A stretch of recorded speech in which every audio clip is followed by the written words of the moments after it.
Hey, what's up, friends? Welcome back. Another edition of Move the Sticks, off and running here for you. Rhett Lewis, Bucky Brooks, and it's our great pleasure to welcome in the head coach of the 10-0, the number 5 ranked team in the college football playoff rankings, the Indiana Hoosiers. It's Coach Curt Cignetti. Coach, I am dressed appropriately for today's interview. Bucky and the guys here on Move the Sticks have had some fun with me for wearing my Defend the Rock hat each and every week. Yes. But got to support the brand, baby. So we're excited to have you on here today, Coach. Thanks for being with us. No, it's a pleasure. Good to be on with you guys. You can't be an impartial broadcaster and be like Not now. Hey, well, I in some places I can. When we're together down on the sidelines, I got to block that out for a little while. But when we're here on the NFL platform, I can let the cream and crimson show a little bit. So that's fair. Coach, the biggest thing that has struck me about your team is the team. Yeah. Like, this to me is one of the most complete and complementary football-minded teams that I have watched this year in all of college football. How do you cultivate that on a day-to-day basis, and especially going into this season, knowing that you had so many new faces all coming together for one purpose? Well, to me, that's the key to the drill, is getting everybody to think alike. And it all starts with people. You got to have the right people in place, the right people on the bus, and and it starts with your staff and players too. And then the messaging has to be such that has to be concise, clear, and consistent. And we're process driven. And we've got enough older guys on this football team that have played successful football in their college career. A lot of them at other places that were 2-3 year starters that have good character and team-oriented guys, have a little bit of a chip on their shoulder, quite frankly. A lot of guys on this team have something to prove. And, and while, they want to get their catches and their touches and all that good stuff, TFL sacks, that it's a tight team. We've got a lot of good leadership on this team. And there's no agendas. Everybody is focused on the same thing. And that's my job to make sure they are. Yeah. And that, to me, that's the weekly challenge. The intangibles you develop on your football team once, the season begins, because the margin for error is very slim. Coach, so often we hear coaches talk about being process oriented, but for the novice, the amateur who doesn't really understand what that means, what does it mean when you say you're process oriented as opposed to being results driven? Yeah. Okay. Well, you got to have a blueprint and a plan, and you work your plan daily. And the key to the drill is to improve every single day. And if you're doing that and you're preparing the right way, there should be no self-imposed limitations on what you can accomplish. But you got to have high standards and expectations and accountability. You can never lower your standards, because how you do something is how you do everything. So obviously you got to have a plan for how you train in the off season, how you practice in-game strategy, et cetera. But, we talk more about the things you have to do right now to be as good as you can be, and really never talk about the end result. We don't talk about championships. We really don't talk about winning the game. All there is the here and now. Be where your feet are, eliminate the noise, eliminate the clutter, have great focus, positive energy, get every bit out of the meeting that you can, and, execute as well as you can every practice, because good days stack on top of good days. Really, tomorrow and Saturday are kind of a concept. And we play the game that way too, only. One play at a time, 6 seconds a play. Every play's got a life and a history of its own. Nothing, not affected by success, not affected by failure. Fast, physical, relentless, smart, disciplined, poise, on to the next play. And from the first to the last, and there's got to be a high standard. And that standard doesn't deviate to the circumstances of the game. Meaning, if you're up 4 touchdowns in the fourth quarter, you don't lower your standards just because you're up 4 touchdowns, right? So that's why you see a lot of guys like me, kind of lunatics on the sideline in the fourth quarter with the leads, because the standard is the standard. And great competitors really are never satisfied, right? You can't be satisfied in this business. You guys know that. You played. Yeah. And if you're not striving, then you're not getting better, because somebody else is. and he's catching you. And that's just the nature of the business. And look, Coach, I think there's been, plenty of times during games where broadcasts have pointed out the fact that, your face stays pretty, even keeled throughout. Yep. But you know what? It's not just us and the viewers that are seeing that. It's your players that are seeing that too. It's like, Coach doesn't think the game's over here just because we scored a touchdown. Like, your face tells the story of every day, every play, continuing to meet that standard. So I think all that goes into what we're talking about in building one cohesive team. But building a team is something we talk about a lot here on the Move the Sticks podcast. Roster construction, developing the right people, the right players that you're talking about there. Obviously, the transfer portal has played a big role in the construction of this team. How do you view that from a sustainability standpoint? Because everybody can talk about still wanting to build through high school, and we get how important that is. But I'm curious as to how you view the transfer portal in your ultimate plan for the future of this program. Right. Well, we had to go heavy portal just to be able to line up and play our games. Because my first day on the job, we had 10 offensive starters in the transfer portal and half the defense. I didn't know that when I took this job. It was a very quick process. So, I think our roster was down to 38 or 40 scholarship guys at one point. But, we brought 22 guys in 3 weeks. They were all 2-3-year starters at the schools that they had been at and had consistent production year in, year out, which tells me a lot about a guy. That's a guy that can stay on the practice field. He can handle success, failure. He can overcome adversity, obstacles. He's got some perseverance and some grit about him. And so to me, production means a lot. And it's a reflection of character, consistent production. So in answer to your question, I'll probably have to go fairly heavy again here in a couple of weeks, just because we have so many seniors on our team. A lot of those guys we brought in were 1 or 2 year guys. I think every year, regardless, you're going to sign 15 to 20 high school guys. That's the foundation of the house. And hopefully you can retain the guys that turn out to be really good players. You're always going to have some needs here and there in the portal. Like at JMU where we were rolling. I mean, we won 5 championships in 5 years. 2 to 4 a year we were taking. Maybe a few more. So out of necessity last year, probably necessity this year as well. And now we just got to back up last year's class with not a good class. But eventually you wean yourself down numbers wise. Yeah. And but to be honest with you, in this business anymore, you can't think 2, 3, 4 years down. I mean, this isn't like the old days where they'd hire a coach and give him 6 years, and by year 4 or 5, he wanted to have a good football team back in the 70s, 80s, 90s. People want it now, man. This is social media age. That's right. And then once you start giving it to them, it's got to look pretty. Yeah, that's right. That's right. Coach, one thing that struck me is when you took the job, your confidence in knowing that you would be able to turn this around and fairly quickly. I know you'd have some other jobs. You had success at James Madison and those things. But why were you so confident that your plan, your process will work at Indiana in the Big Ten? Well, I had a lot of confidence in myself because of how much we had won. And I had some turnaround jobs that we turned around real quickly. And it was year 14 and year 42 as a coach, and, grew up a coach's son and been around some great people and learned a lot from Coach Saban, obviously. So I felt like I knew what I was doing. And then, I went out on a limb here early on with some statements publicly. And it was more so because of what I felt the first day on the job here, sort of a hopelessness and despair around the program. People had sort of given up on it, and people outside the program sort of looked down on us. And it was like two worlds clashing. My world, which is used to winning all the time, and their world, I wasn't going to lower my expectations.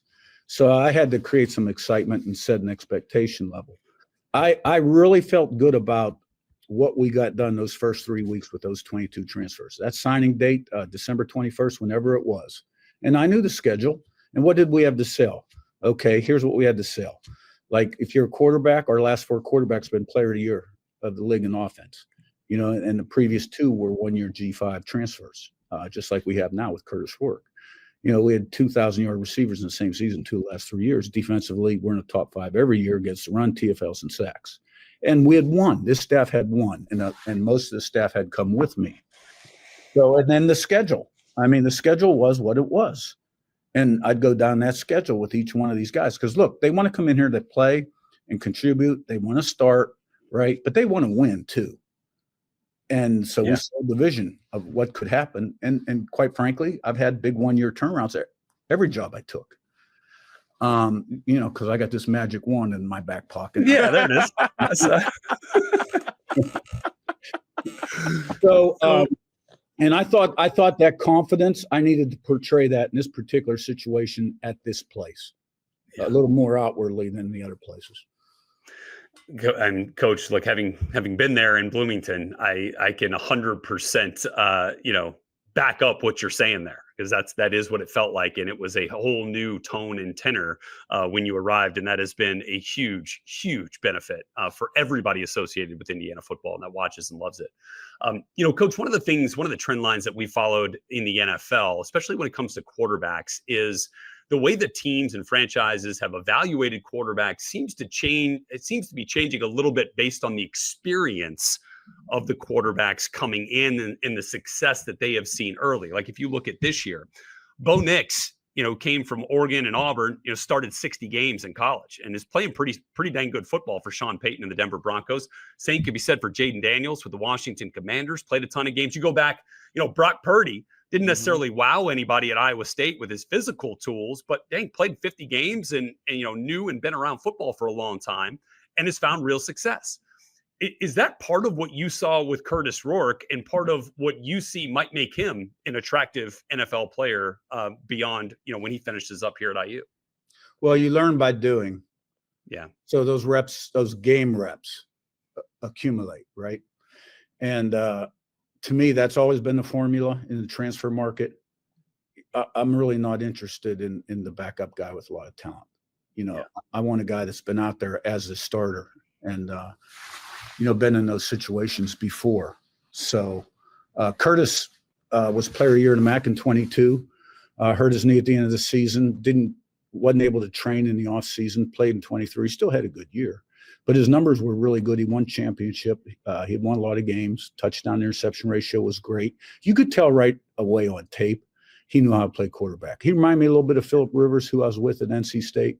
He'd be in a bad spot, get you back to 2nd and 10. Ran well enough to get you first down on 3rd down when he got out of the pocket. And he's a terrific guy. He's a low blood pressure guy. I mean, nothing phases that guy. Nothing. I mean, he makes a bad play, he's on to the next play. And, he's really highly respected by his teammates. Coach, this is a new frontier for some coaches in terms of the college football playoff expanded to 12 teams. At lower levels, though, this is kind of commonplace. Like you deal with the playoffs and you get ready. Not putting the cart ahead of the horse, but that experience that you've had being in the playoffs and having to play multiple games to win a championship, how can that experience help you when you guys make it to the college football playoff? You really want me to answer that question, don't you? Well, just in terms of just the experience, everything that I preach and live by. Here's what I'm going to say. I know. I'm really glad that the playoff system expanded, and I suspect it'll expand again. And it should be one on the field. There shouldn't be, it shouldn't be a 14 playoff. Where you got some really good football teams watching it on TV. So the great thing about this playoff system is, week in, week out, you got to be ready to go against good competition. And so I think it's going to be very exciting for college football. And, we got work to do to be in it. We put ourselves in position to be talked about. We've got an off week this week, which, we're getting re-energized and all that good stuff, staying sharp on the practice field. And then, we'll deal with the next opponent in earnest next week. I mean, we're slow cooking them this week. And one day at a time, trying to make the most of every day. But I've been there. I've walked down that road before. Yeah, I know that road. So I wasn't, just to be clear, I wasn't trying to get you to deviate. But what I was trying to tap into is a coach who has been through that process in the postseason, like how you talked about game experience matters for your quarterbacks and players. Just as a coach, because you've been in the playoffs before, it's a different pressure about how every time you play in the playoffs, that pressure gives you an opportunity to get better. Yeah, it does.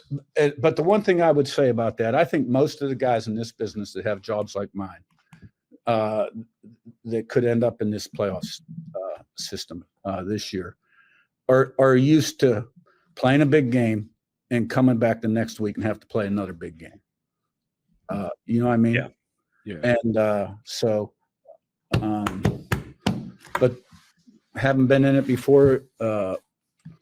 Maybe there's something there that can help us down the road. I got to get in it first.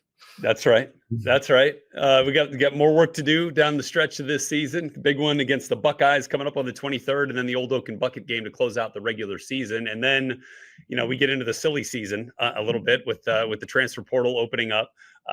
Coach, the other thing that I'm curious about now, based off where you were at, coming into this job in December. Obviously, recruiting is a big piece, all season long, and especially on bye weeks when you can get your coaches out, and to go visit players and that sort of thing. Have you noticed the tone and tenor of your message changing at all in the reception that players, have to you because of the winning? Well, winning opens a lot of doors. Yeah. In a lot of different areas, and recruiting is no different. You start winning, people start calling you. Yeah. Recruits. And that's happening. There's no doubt about it. But it's still, about taking the right guys. And you got to develop them. Then you got to retain them. But it certainly creates some opportunities.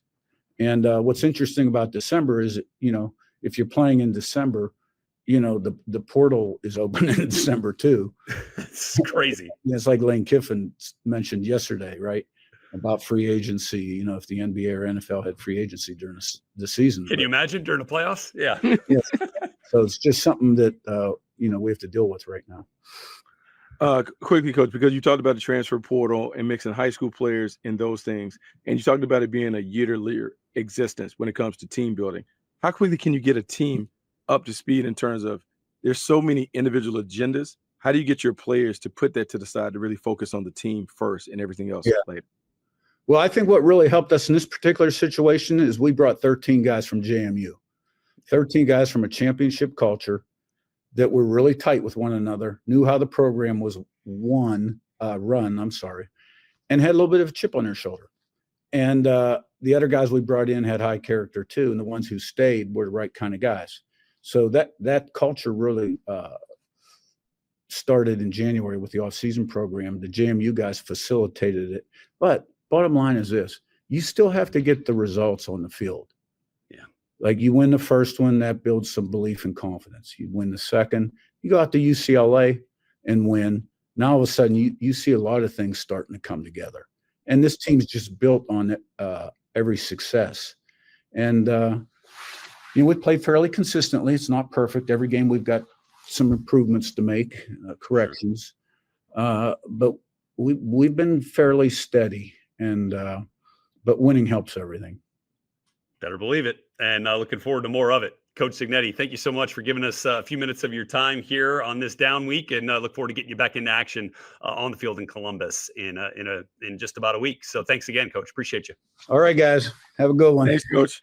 Bucky, I find so much of what Curt Cignetti talks about and is honest about in the fact that, he's probably has to go back into the portal again this year, similarly to the way he did last year, is really intriguing, especially to see how the success then translates in building another roster like this one. But I mean, like, you got reports out there of, schools potentially trying to flip other schools' 5-star quarterbacks for $10 million over 4 years and That's that sort bananas. of contract. And then I come back to Curt Cignetti, found, PFF's highest graded quarterback in the country in Curtis Rourke from little old Ohio University, right? Where he was the conference player of the year. Yep. And, look, was probably compensated in a way that was commensurate with what he had put on tape. But I find it so hard to spend that much money on an unproven commodity.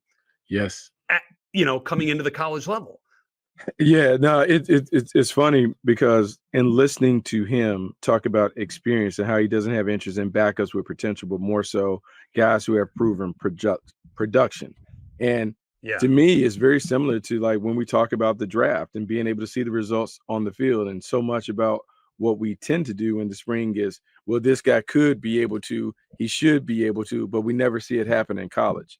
Cignetti has I would say, a tried and true formula where he believes in, hey, I'm gonna get the most productive guys. I'm gonna put them on my team, and I'm gonna find a way to make sure they continue to remain productive because they have a chip to prove that they can play at the next level. To me, look, I can give you a hard time about the Indiana stuff or whatever, but he is as good as it comes when it comes to a coach. And I thought what was interesting and insightful, his feel for the room in terms of, I need to project more confidence because this is a place that a little downtrodden, they don't really believe. So what I'm gonna do is I'm gonna go above and beyond to make sure that the people know that we're gonna have a lot of success here based on my track record and what I believe in.